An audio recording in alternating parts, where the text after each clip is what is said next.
Hey everyone, welcome back. In this video we are exploring the top 5 powerful features in Filament Tables. So an article on this, I will put the link in the description. So the first one is persistence of sorts and sorting. So if I go back to let's say products or customers, so here we can persist the sorts, meaning that if I go and click on BIP and apply filters, so now we have applied the filters, right? So if I refresh the page, I can see that, but if I go back to dashboard and come back to customers, the filter is gone. So if you want to persist that, not only that, sorting, searching or anything, you can easily do that. So for that, let me go to customers table. So here what I can do is, here you can add chain. You can see here persist column sources in session. So this is for individual sorts. Remember that, for example, here I can pass is individual true, right? So if in case of this, so if I refresh here, now I can see this. Suppose if I search for professor and if I go back to categories and come back, now I can see the same sorts here. This is for individual sort. Similarly, you can persist sort, right, ordering, or you can also sort filters if you want to have filters. For example, if I close this, if I click on filter BIP, apply filters, so if I go back to categories and come back, now the sorts can be saved in the user session, remember. So the next is extended table using push columns. So this is also one of the main important part. So to show you what I have done here is, if you I have customers table and I have, let's say, suppliers table, right? So both tables are almost same, not almost, they are same. I think name, email, status, and let's say in supplier I have name, email, status, right? So what I can do is, I don't want to duplicate the code, and I will say this table extends customers table.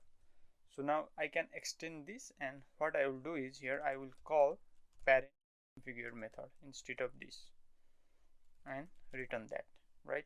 So I'm just calling the parent configure method me customers table this method. So I have already created the separate video on extending the resources. I think it's for Filament v3, but anyway you can check that part. So now if I go back to my customers, it's same, and if I go back here in suppliers, you can see it's the same. We can also see the filters here. So now I need to add the ID column in only suppliers table, not in customers table. Then what? So then at that type, what I can do is, I can use the push columns method, remember.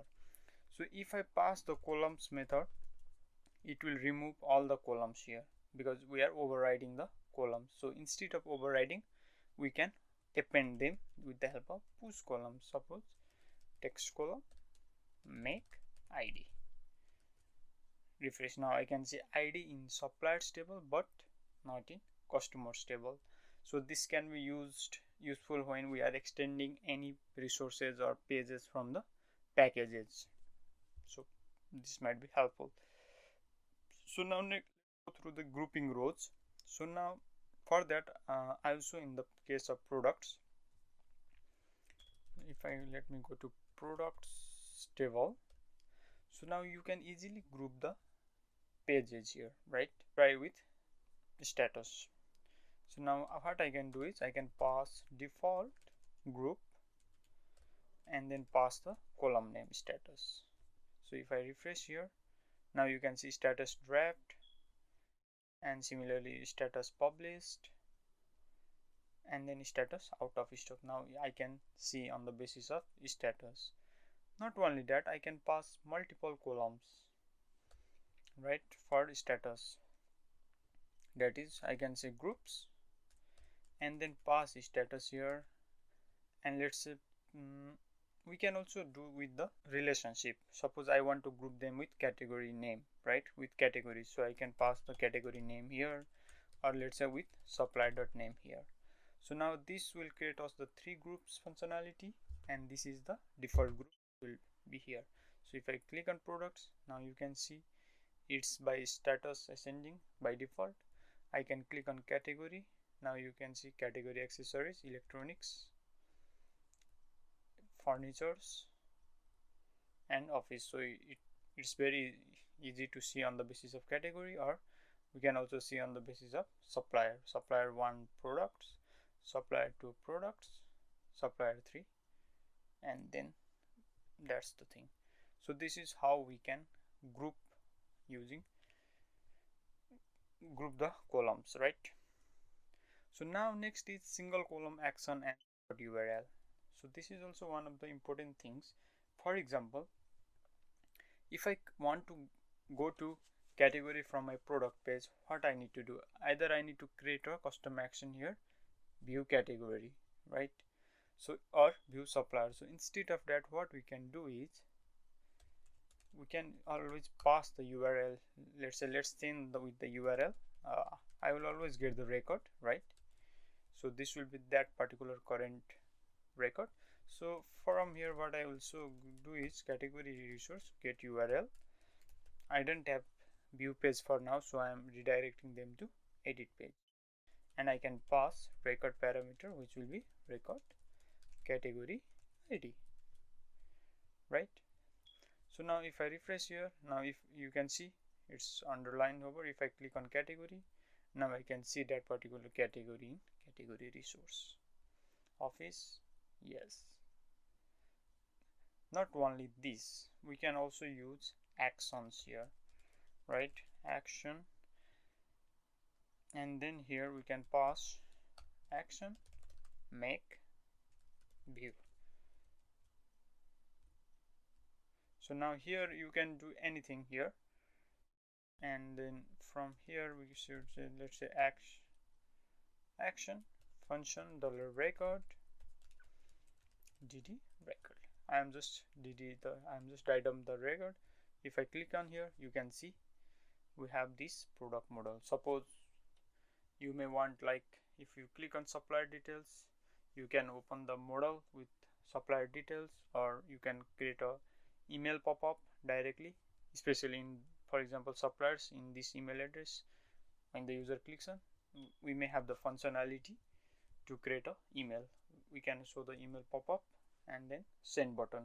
That may be the this part. So now the next is deferred loading and filters. So remember, we have just 30 results, so our page is loaded very fast, right? And we don't have that much joins or anything for now. So remember, if you have a large data set, so of course the page will be slow.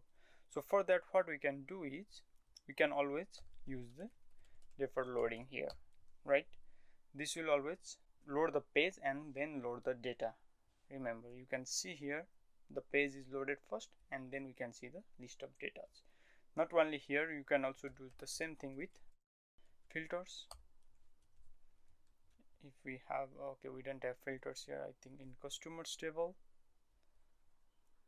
we can say defer filters, refresh. So now be happy, you can use like that. So this will help in the performance.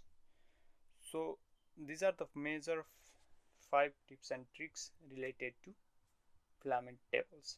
Thank you for watching.